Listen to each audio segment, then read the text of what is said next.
ನೋಡಿ, ಕರ್ನಾಟಕ ರಾಜ್ಯ ರಾಜಕಾರಣ ಕಂಡು ಕೇಳರಿಯದಂತಹ ಒಂದು ಘಟನೆಗೆ, ಬೆಳವಣಿಗೆಗೆ CT. Ravi versus Lakshmi Hebbalkar case ಆ ತಿರುವಿಗೆ ಬಂದು ನಿಂತಿದೆ. ಒಂದು ಮಹಾ ತಿರುವು ಸಿಕ್ಕಿದೆ ನೋಡಿ. ಮತ್ತೆ ಈ ಬೆಳವಣಿಗೆ ಇದೆಯಲ್ಲ, ಇದು ಎಲ್ಲಿಗೆ ತಗೊಂಡೋಗಿ ನಿಲ್ಲಿಸುತ್ತೆ ಅಂದರೆ ಬಹುಶಃ ಯಾರು ಕಲ್ಪನೆ ಮಾಡಲಿಕ್ಕೂ ಸಾಧ್ಯ ಇಲ್ಲ, ಊಹೆ ಮಾಡಲಿಕ್ಕೂ ಸಾಧ್ಯ ಇಲ್ಲ. ಅಂಥದ್ದೊಂದು ದೊಡ್ಡ ಸಂಘರ್ಷಕ್ಕೆ ಇದು ನೆಪವನ್ನು, ಕಾರಣವನ್ನು ಒದಗಿಸ್ತಾ ಇದೆ. ಅದರಲ್ಲೂ ಈಗ ಆಗಿರುವಂಥ ಬೆಳವಣಿಗೆ ಇದೆಯಲ್ಲ, ಬಹುಶಃ ಆಗಬಾರ್ದಿತ್ತು, ಆದರೆ ಆಗಿ ಹೋಗಿ ಬಿಟ್ಟಿದೆ. ಏನಾಗಿದೆ, ಏನು ಮಾಡಿದ್ರು ಸಿ.ಟಿ. ರವಿ, ಏನು ಮಾಡಿದ್ರು ಲಕ್ಷ್ಮೀ ಹೆಬ್ಬಾಳ್ಕರ್ ಅಲ್ಲಿ ಆಸ್ಪತ್ರೆಯಲ್ಲಿದ್ದಾರೆ, ಅವ್ರೇನು ಮಾಡಿದ್ರು.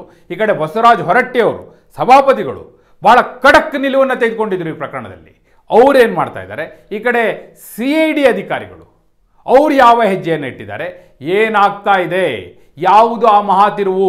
ಆ ಎಲ್ಲ ವಿವರಗಳನ್ನ ಕೊಡೋ ಸಲುವಾಗಿ ನಾನು ಬಂದಿದ್ದೇನೆ. ಆತ್ಮೀಯರೇ, ವಾರ್ತೆ ವಿಶೇಷ ಕಾರ್ಯಕ್ರಮಕ್ಕೆ ಸ್ವಾಗತ. ನಾನು ವೀರೇಂದ್ರ ಉಪ್ಪುಂದ. ನೋಡಿ, ಬಹುಶಃ ಈ ಪ್ರಕರಣ ಇದೆಯಲ್ಲ, ಇಷ್ಟರ ಮಟ್ಟಿಗೆ ಸಂಘರ್ಷಕ್ಕೆ ಕಾರಣ ಆಗಬಹುದು ಅನ್ನೋದನ್ನು ಯಾರೂ ಅಂದಾಜು ಮಾಡಿರಲಿಲ್ಲ. ಆದರೆ ಆ ಹಂತಕ್ಕೆ ಬಂದುಬಿಟ್ಟಿದೆ. ಈಗ ಯಾವಾಗ ಹೊರಟ್ಟಿಯವರು ಪತ್ರ ಬರೆದು ಹೇಳಿದ್ರು, ನೋಡ್ರಪ್ಪ, ನಿಮ್ಮ ವ್ಯಾಪ್ತಿ ಇಷ್ಟು, ನಮ್ಮದು ಸಂವಿಧಾನಾತ್ಮಕ ರಕ್ಷಣೆ ಇರುವಂತಹ ಒಂದು ವ್ಯಾಪ್ತಿ, ಇದಕ್ಕೆ ನೀವು ತಲೆ ಹಾಕ್ಬಿಡಿ, ಇದರ ಪರಿಣಾಮ ಏನು ಅಂತೇಳಿ ನಿಮಗೆ ಗೊತ್ತಾಗುತ್ತೆ, ಬೇಡ, ಯಾಕೆ ನಾನು ಹೇಳ್ತಾ ಇದ್ದೀನಿ, ಸುಮ್ಮನಿದ್ದು ಬಿಡಿ ಅಂದರು. ಆದರೆ ಕೇಳಕ್ಕೆ ರೆಡಿ ಇಲ್ಲ. ಅದರಲ್ಲೂ CID ಅಧಿಕಾರಿಗಳು, ಅದೇನು ಅವ್ರ ಮೇಲೆ ಒತ್ತಡ ಇದೆಯೋ ಅಥವಾ ಭಂಡತನವೋ, ಬಹುತೇಕ ಒತ್ತಡ ಅನಿಸುತ್ತೆ. ಅದರ್ವೈಸ್ CID ಅಧಿಕಾರಿಗಳು ಕೂಡ ಈ ಲೆವೆಲ್ಗೆ ಅವರೆಲ್ಲ ಓದ್ಕೊಂಡಿರೋಂಥವ್ರು, IPS ಅಧಿಕಾರಿಗಳಿದ್ದಾರೆ, ಅವ್ರಿಗೇನು ಗೊತ್ತಿಲ್ಲ ಅಂತ ಅಲ್ಲ. ಆದರೂ ಅನಿವಾರ್ಯವಾಗಿ ಬಹುಶಃ ಈ ತನಿಖೆಯನ್ನು ತಲೆ ಮೇಲೆ ಹೊತ್ಕೊಂಡು ಈಗ ಈ ಲೆವೆಲಿಗೆ ತಂದು ನಿಲ್ಲಿಸಿದ್ದಾರೆ. ಏನು ಮಾಡಿದ್ದಾರೆ ನೋಡಿ, ಇದರಲ್ಲಿ ಎರಡು ಬಹಳ ಮುಖ್ಯ. ಒಂದು, ಈಗ ಅವ್ರು ಇಟ್ಟಿರುವಂಥ ಹೆಜ್ಜೆ, CID ಅಧಿಕಾರಿಗಳಿಗೆ ಇಟ್ಟಿರುವಂಥ ಹೆಜ್ಜೆ, ಹಾಗೂ ಇದರ ಪರಿಣಾಮ. ನಾನು ಎರಡೂ ಹೇಳ್ತೀನಿ ನಿಮಗೆ. ನೋಡಿ, ಈಗ ಇಟ್ಟಿರೋ ಹೆಜ್ಜೆ ಏನು ಅಂದರೆ, CID ಅಧಿಕಾರಿಗಳು ಸಭಾಪತಿಗಳು ಪತ್ರ ಬರೆದ ನಂತರವೂ ಕೂಡ ತಮ್ಮ ತನಿಖೆ ಮುಂದುವರಿಸಿದ್ದಾರೆ. ಆದರೆ ಈಗ ಏನು ಮಾಡಿದ್ದಾರೆ ಅಂದರೆ, ಈಗಾಗಲೇ ಅವರು ವಿಧಾನ ಪರಿಷತ್ತಲ್ಲಿ ಅಲ್ಲಿ ಏನು ನಡೆಯುತ್ತೆ ಸದನದಲ್ಲಿ ಕಲಾಪ, ಅದನ್ನೆಲ್ಲ ರೆಕಾರ್ಡ್ ಮಾಡಲಿಕ್ಕೆ ಅಂತಲೇ ಒಂದು ಖಾಸಗಿ ಸಂಸ್ಥೆಯವರಿಗೆ ಅದನ್ನು ಜವಾಬ್ದಾರಿ ವಹಿಸಿದ್ದಾರೆ. ಅವರು ಕ್ಯಾಮ್ರಾದಲ್ಲೆಲ್ಲ ರೆಕಾರ್ಡ್ ಆಗಿರುತ್ತೆ. ಅದನ್ನೇ ಅವತ್ತು ಡಿಸೆಂಬರ್ 19ನೇ ತಾರೀಕು ಹೊರಟ್ಟಿಯವರು ಅದೇ ವಿಡಿಯೋನೇ ತರಿಸಿ ನೋಡಿದ್ದು. ಅದರಲ್ಲಿ ಸಿ.ಟಿ. ರವಿಯವರು ಏನು ಬಳಸಿದ್ದಾರೆ ಅಂಥೇಳಿ ಲಕ್ಷ್ಮೀ ಹೆಬ್ಬಾಳ್ಕರ್ ಆಪಾದನೆ ಮಾಡ್ತಿದ್ದಾರಲ್ಲ, ಆ ಪದ ಅದರಲ್ಲಿ ಇರಲಿಲ್ಲ. ಇವರು ಆ ಟೈಮಲ್ಲಿ ರೆಕಾರ್ಡ್ ಮಾಡಿರಲ್ವೋ ಏನೋ, ಅದು ಅವ್ರು ಹೇಳೋ ಥರ ಫ್ರಸ್ಟ್ರೇಟೆಡ್ ಅಂತಾಗಲಿ ಅಥವಾ ಲಕ್ಷ್ಮೀ ಹೆಬ್ಬಾಳ್ಕರ್ ಅವ್ರು ಹೇಳುವ ಹಾಗೆ ಅವಾಚ್ಯ ಶಬ್ದ ಅಂತಾಗಲಿ ಯಾವುದು ರೆಕಾರ್ಡೇ ಆಗಿರಲಿಲ್ಲ. ಅದನ್ನು ನೋಡಿ, ಅದನ್ನು ಗಮನಿಸಿ, ಏನು ರೆಕಾರ್ಡ್ ಆಗಿಲ್ಲ, ಸೊ ಸದನದಲ್ಲಿ ಯಾವುದೇ ದಾಖಲೆ ಇಲ್ಲ, ಹಾಗೂ ಕಡತದಲ್ಲೂ ಕೂಡ ಅದು ಉಲ್ಲೇಖ ಆಗಿಲ್ಲ, ಹೀಗಾಗಿ ಅದನ್ನು ನಾವು ಕನ್ಸಿಡರ್ ಮಾಡಲಿಕ್ಕೆ ಬರೋದಿಲ್ಲ ಅಂಥೇಳಿ ಅವರು ಅದನ್ನು ಅವತ್ತು ಅಲ್ಲೇ ಮುಗಿಸ್ಬಿಟ್ರು ಕೇಸ್ನ. ಆದರೆ ಈಗ CID ಅಧಿಕಾರಿಗಳು ಏನು ಮಾಡಿದ್ದಾರೆ ಅಂದರೆ, ಆ ಖಾಸಗಿ ಸಂಸ್ಥೆಯವರು ಏನು ರೆಕಾರ್ಡ್ ಮಾಡಿದ್ರಲ್ಲ ಆ ವಿಡಿಯೋನ ತರಿಸ್ಕೊಂಡು ಅದನ್ನು FSL ರಿಪೋರ್ಟಿಗೆ ಕಳಿಸಿದ್ದಾರೆ. ಸೊ FSL ಕಡೆಯಿಂದ ವರದಿ ತರಿಸ್ಕೊಂಡಿದ್ದಾರೆ. ಆ ವರದಿಯ ಪ್ರಕಾರ ಸಿ.ಟಿ. ರವಿಯವರು ಒಂದಲ್ಲ ಎರಡಲ್ಲ 7 ಬಾರಿ ಆ ಪದವನ್ನು, ಯಾವ ಪದವನ್ನು ಬಳಸಿದ್ರು ಅಂತ ಲಕ್ಷ್ಮೀ ಹೆಬ್ಬಾಳ್ಕರ್ ಹೇಳ್ತಿದ್ದಾರಲ್ಲ, ಅದೇ ಅವಾಚ್ಯ ಶಬ್ದವನ್ನು ಬಳಸಿದ್ದಾರೆ ಅಂಥೇಳಿ ಅವ್ರು ರಿಪೋರ್ಟನ್ನು ಕೊಟ್ಟಿದ್ದಾರೆ. ಸರ್, ರಿಪೋರ್ಟ್ ಕೊಟ್ಕೊಡ್ಲೆ ಏನಾಯಿತು ಅಂದರೆ, ಸಭಾಪತಿಯವರು ಅವತ್ತು ಅದೇ ವಿಡಿಯೋ ನೋಡಿದಾಗ ಅದರಲ್ಲಿ ಇರಲಿಲ್ವಲ್ಲ, ಈಗ ಹೇಗೆ ಬಂತು ನೋಡಿ. ಆ ಸಂಸ್ಥೆಯವ್ರದ್ದು ಮಾತ್ರ, ಯಾರು ವಿಧಾನ ಪರಿಷತ್ನ ಕಲಾಪವನ್ನು ಚಿತ್ರೀಕರಿಸುವಂಥ ಜವಾಬ್ದಾರಿಯನ್ನು ಪಡೆದಿರುವಂಥ ಸಂಸ್ಥೆಯಿಂದ ಮಾತ್ರ ತರಿಸ್ಕೊಂಡಿಲ್ಲ.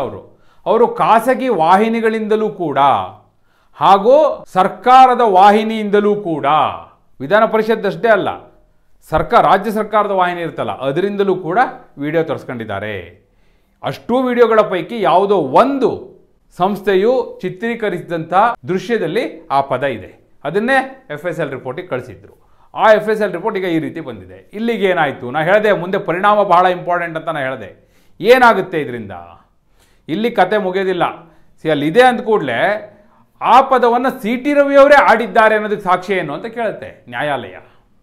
ಸೊ ಅದಕ್ಕೋಸ್ಕರ ಏನು ಮಾಡ್ತಿದ್ದಾರೆ, ಈಗ CID ಅಧಿಕಾರಿಗಳು ಮತ್ತೆ ನೋಟಿಸ್ ಕೊಟ್ಟಿದ್ದಾರೆ ಸಿ.ಟಿ. ರವಿ ಅವರಿಗೆ. ನೋಡಿ, ನಿಮ್ಮದು ವಾಯ್ಸ್ ಟೆಸ್ಟ್ ಮಾಡಬೇಕು ನಾವು, ಹೀಗಾಗಿ ನಿಮ್ಮ ಧ್ವನಿ ಸಾಕ್ಷ್ಯ ಬೇಕು, ಬನ್ನಿ ಅಂತ ಕರೆದಿದ್ದಾರೆ. ಸಿ.ಟಿ. ರವಿ ಅವರು ಹೋಗ್ತಾ ಇಲ್ಲ. ಯಾಕೆ ಹೋಗ್ಬೇಕು, ಈಗ ಸಭಾಪತಿಗಳು ತೀರ್ಪು ಕೊಟ್ಟಿದ್ದಾರೆ. ಸೊ ಅವರು CID ತನಿಖೆ ಸರಿಯಲ್ಲ ಅಂತ ಹೇಳಿದ್ದಾರೆ. ಹೀಗಿರುವಾಗ ನಾಯಕ ಹೋಗ್ಬೇಕು, ನಾವು ಹೋಗಲ್ಲ ಅಂತ ಅವ್ರು ಕೂತಿದ್ದಾರೆ.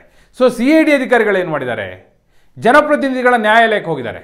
ನೋಡಿ, ಇವರು ಜನಪ್ರತಿನಿಧಿ ಅನ್ನುವ ಹಿನ್ನೆಲೆಯಲ್ಲಿ ನಾವು ಕೇಳ್ತಾ ಇರುವಂಥ ಸಾಕ್ಷ್ಯವನ್ನು ಕೊಡಲಿಕ್ಕೆ ರೆಡಿ ಇಲ್ಲ, ಧ್ವನಿ ಮುದ್ರಿಕೆ ಬೇಕು ಅವ್ರದ್ದು, ನಾವು ಕೇಳಿದ್ರೆ ಅವ್ರು ಬರ್ತಾ ಇಲ್ಲ, ತನಿಖೆಗೆ ಸಹಕಾರ ಕೊಡ್ತಾ ಇಲ್ಲ ಅಂತ ಹೇಳಿ ಅಲ್ಲಿ ಜನಪ್ರತಿನಿಧಿಗಳ ಕೋರ್ಟಿಗೆ ಹೋಗಿದ್ದಾರೆ. ಸೊ ಏನಾಗುತ್ತೆ ಜನಪ್ರತಿನಿಧಿಗಳ ಕೋರ್ಟಲ್ಲಿ? ಅಲ್ಲಿ ಏನಾದರೂ ಆಗಲಿ, ಒಂದು ವೇಳೆ ನಾನು ಹೇಳ್ತೀನಿ ಕೇಳಿ, CT ರವಿ ಅವರಿಗೆ ಇಲ್ಲ ನೀವು ಹೋಗಿ ಕೊಡಬೇಕು, ತನಿಖೆಗೆ ನೀವು ಸಹಕರಿಸಿ ಅಂತ ಹೇಳಿದ್ರು ಅಂತ ಕೇಳಿ. ಸೊ ಅದಕ್ಕೂ ಸಭಾಪತಿಗಳು ತಡೆ ಕೊಡ್ಬೋದು, ದಟ್ಸ್ ಡಿಫ್ರೆಂಟ್. ಇರಲಿ, ಇವ್ರು ಹೋಗಿ ಕೊಟ್ಟರು ಅಂತಲೇ ಅಂದ್ಕೊಳ್ಳೋಣ, ಇವರು ಧ್ವನಿ ಮುದ್ರಿಕೆಯನ್ನು ಸಾಕ್ಷ್ಯವಾಗಿ ಕೊಟ್ಟರು ಅಂತಲೇ ಅಂದ್ಕೊಳ್ಳೋಣ. ಕೊಟ್ಟ ನಂತರ CID ಅಧಿಕಾರಿಗಳು ತನಿಖೆ ಮುಗಿಸ್ತಾರೆ. ತನಿಖೆ ಮುಗಿಸಿ ಮತ್ತೆ ಕೋರ್ಟಿಗೆ ಕೊಡ್ತಾರೆ ರಿಪೋರ್ಟ್ನ. ಕೋರ್ಟವರು ಒಂದು ಆದೇಶ ಕೊಡ್ತಾರೆ. ಹಾಗೆ ಆದೇಶ ಕೊಟ್ಟ ನಂತರವೂ ಸಹ ನೋಡಿ, ಇದು ಬಹಳ ಮುಖ್ಯನಾ, ಇದನ್ನೇ ಹೇಳಿದ್ದು ಪರಿಣಾಮ. ಈಗ ನೀವೇನು ನೋಡ್ತಾ ಇದ್ದೀರಲ್ಲ ಇಷ್ಟೆಲ್ಲ, ಇವೆಲ್ಲವೂ ಕೂಡ ಶಾಸಕಾಂಗ ಹಾಗೂ ಕಾರ್ಯಾಂಗದ ನಡುವೆ ನಡೀತಾ ಇರುವಂಥ ಸಂಘರ್ಷ. ಶಾಸಕಾಂಗ ಈಗ ಸಭಾಪತಿಗಳಾಗಿರ್ಬೋದು, ಶಾಸಕರಾಗಿರ್ಬೋದು, ಅವರೆಲ್ಲ ಏನು CID ತನಿಖೆಯನ್ನು ಅಪೋಸ್ ಮಾಡ್ತಾ ಇದ್ದಾರಲ್ಲ, ಅದು ಶಾಸಕಾಂಗ. ಈ ಕಡೆ ಕಾರ್ಯಾಂಗ CID ಅಧಿಕಾರಿಗಳು ತನಿಖೆ ಮುಂದುವರಿಸ್ತಾ ಇದ್ದಾರಲ್ಲ, ಸಭಾಪತಿ ಹೊರಟೆಯವರು ಇದು ಅಗತ್ಯ ಇಲ್ಲ ಅಂತ ಹೇಳಿದ ಮೇಲೂ ಕೂಡ ಅದು ಕಾರ್ಯಾಂಗದ ನಡೆ. ಸೊ ಅಲ್ಲಿ ಕಾರ್ಯಾಂಗ ಹಾಗೂ ಶಾಸಕಾಂಗದ ನಡುವೆ ಸಂಘರ್ಷ ನಡೀತಾ ಇದೆ. ಇದರ ಮುಂದಿನ ಹಂತ, ಅಂತಿಮ ಪರಿಣಾಮ, ಈಗ ಅವರು ಏನೆಲ್ಲ ತನಿಖೆ ಮಾಡಿ ನ್ಯಾಯಾಧೀಶರ ಮುಂದೆ ಕೊಡ್ತಾರಲ್ಲ, ನ್ಯಾಯಾಧೀಶರು ತೀರ್ಪು ಕೊಡ್ತಾರಲ್ಲ, ಅದಕ್ಕೆ ಸಭಾಪತಿಗಳು ತಡೆಯನ್ನು ಕೊಡಬಹುದು, ತಿರಸ್ಕರಿಸಬಹುದು, ರೆಸಲ್ಯೂಷನ್ ಮಾಡಬಹುದು. ಹಾಗೆ ಮಾಡಿದಾಗ ನ್ಯಾಯಾಂಗ ಹಾಗೂ ಶಾಸಕಾಂಗದ ನಡುವೆ ಸಂಘರ್ಷ ಶುರುವಾಗುತ್ತೆ. ಅದು ಬಹಳ ಅಪಾಯಕಾರಿ. ಹಿಂದೆ ಆಗಿದೆ, ಇಂತಹ ಘಟನೆಗಳಾಗಿದೆ. ಸೋಮನಾಥ್ ಚಟರ್ಜಿ ಅಂತ ಲೋಕಸಭೆ ಸ್ಪೀಕರ್ ಆಗಿದ್ರು, ನ್ಯಾಯಾಧೀಶರನ್ನೇ ಕರ್ಕೊಂಬನ್ನಿ ಅಂತ ಹೇಳಿದರು, ವಶಕ್ಕೆ ತಗೊಂಬನ್ನಿ ಅಂತ ಹೇಳ್ಬಿಟ್ಟಿದ್ರು. ಕಡೆಗೆ ಸುಪ್ರೀಂ ಕೋರ್ಟ್ನ ನ್ಯಾಯಾಧೀಶರೆಲ್ಲ ಮಧ್ಯಪ್ರವೇಶ ಮಾಡಿ, ನೋಡಿ ಶಾಸಕಾಂಗ ಹಾಗೂ ನ್ಯಾಯಾಂಗದ ನಡುವೆ ಸಂಘರ್ಷ ಬೇಡ, ಇದನ್ನ ಇಲ್ಲಿಗೆ ಬಿಟ್ಬಿಡೋಣ ಅಂತೇಳಿ ಸುಮ್ಮನೆ ಹಾಕ್ಸಿದ್ರು. ಏನಾಗಬೇಕು ನೋಡಿ, ಅಂತಹ ಪರಮೋಚ್ಚ ಅಧಿಕಾರ, ಸಂವಿಧಾನಬದ್ಧ ಅಧಿಕಾರ ಸಭಾಪತಿಗಳಿಗಿದೆ. ನಾ ಈಗಾಗಲೇ ಒಂದು ಸ್ಟೋರಿ ಮಾಡಿದ್ದೀನಿ, 7 ಅಧಿಕಾರಗಳು: judiciary power, administrative power, residuary power, police power ಎಲ್ಲ ಹೇಳಿದ್ದೀನಿ. ಒಂದು ಸ್ಟೋರಿನೇ ಇದೆ, ನಾನು ಬೇಕಾದ್ರೆ ಡಿಸ್ಕ್ರಿಪ್ಷನ್ ಲಿಂಕ್ ಹಾಕಿರ್ತೀನಿ ನೋಡಿ. ಆ ಅಧಿಕಾರವನ್ನು ಪ್ರಯೋಗಿಸಲಿಕ್ಕೆ ಮುಂದಾಗಿದ್ದೆ ಆದರೆ ನಾಳೆನಲ್ಲ ಕರ್ನಾಟಕ ರಾಜ್ಯ ರಾಜಕಾರಣ ಕಂಡು ಕೇಳರಿಯದಂತಹ ಬೆಳವಣಿಗೆಗೆ ಈ ಪ್ರಕರಣ ಸಾಕ್ಷಿ ಆಗುತ್ತೆ. ಆಗಬೇಕಾಯ್ತು, ಇದು ಬೇಕಾ? ಬಹುಶಃ ರಾಜಕೀಯ ಒತ್ತಡಗಳು ಏನೇನೆಲ್ಲ ಮಾಡಿಸುತ್ತೆ ಅನ್ನೋದಕ್ಕೆ ಈ ಪ್ರಕರಣ ದ ಬೆಸ್ಟ್ ಎಕ್ಸಾಂಪಲ್. ನಿಮ್ಮ ಪ್ರಕಾರ ಈ ಯುದ್ಧದಲ್ಲಿ ಅಂತಿಮವಾಗಿ ಗೆಲ್ಲೋದು ಯಾರು? ನಾನು ಆರಂಭದಿಂದಲೂ ಹೇಳ್ತಾ ಇದ್ದೀನಿ, ಈಗಲೂ ಹೇಳ್ತಾ ಇದ್ದೀನಿ. ಯಾಕಂದ್ರೆ ಸಂವಿಧಾನದತ್ತವಾದ ಅಧಿಕಾರ ಹೊಂದಿರುವಂತಹ ಸಭಾಪತಿಗಳು, ಪರಮೋಚ್ಚ ಅಧಿಕಾರ, ಶಾಸನಬದ್ಧ ಅಧಿಕಾರ, ಅದನ್ನು ಯಾರು ಪ್ರಶ್ನೆ ಮಾಡಲಿಕ್ಕೆ ಬರೋದಿಲ್ಲ. ಅಂತಿಮವಾಗಿ ಗೆಲ್ಲೋದು ಶಾಸಕಾಂಗವೇ. ನಿಮ್ಮ ಪ್ರಕಾರ ಯಾರು ಗೆಲ್ಬೋದು ಅಂತಿಮವಾಗಿ? ಕಾರ್ಯಾಂಗವು, ನ್ಯಾಯಾಂಗವು, ಶಾಸಕಾಂಗವು? ಎಸ್, ನಿಮ್ಮ ಅಭಿಪ್ರಾಯವನ್ನು ಕಮೆಂಟ್ ಮೂಲಕ ತಿಳಿಸಿ. ಹಾಗೆ ನೀವಿನ್ನು ವಾರ್ತೆ ಚಾನಲ್ನ ಸಬ್ಸ್ಕ್ರೈಬ್ ಮಾಡಿಲ್ಲ ಅಂದರೆ ಈಗಲೇ ಸಬ್ಸ್ಕ್ರೈಬ್ ಮಾಡಿ. ಧನ್ಯವಾದ.